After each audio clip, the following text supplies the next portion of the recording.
የደስታ መሰረቱ እግዚአብሔር ነው ወገኖች።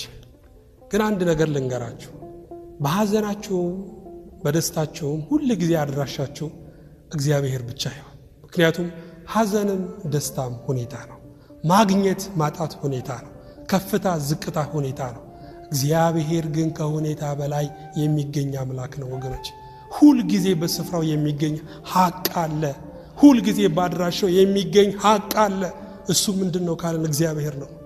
እግዚአብሔር የደስታን ጽዋ ለሁላችን ይስጠን። ልናዝን እንችላለን። ታመን ሊሆን ይችላል።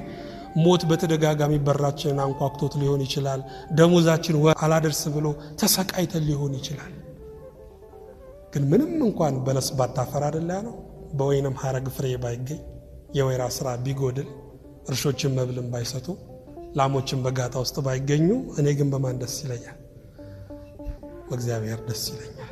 በመድኃኒቴ አምላክ ሐሴት አደርጋለሁ። ሁል ጊዜ በእግዚአብሔር ደስ ይለን። መንፈሱ ይርዳን። ወስብሐት ለእግዚአብሔር። የደስታ መሰረቱ እግዚአብሔር ነው ወገኖች።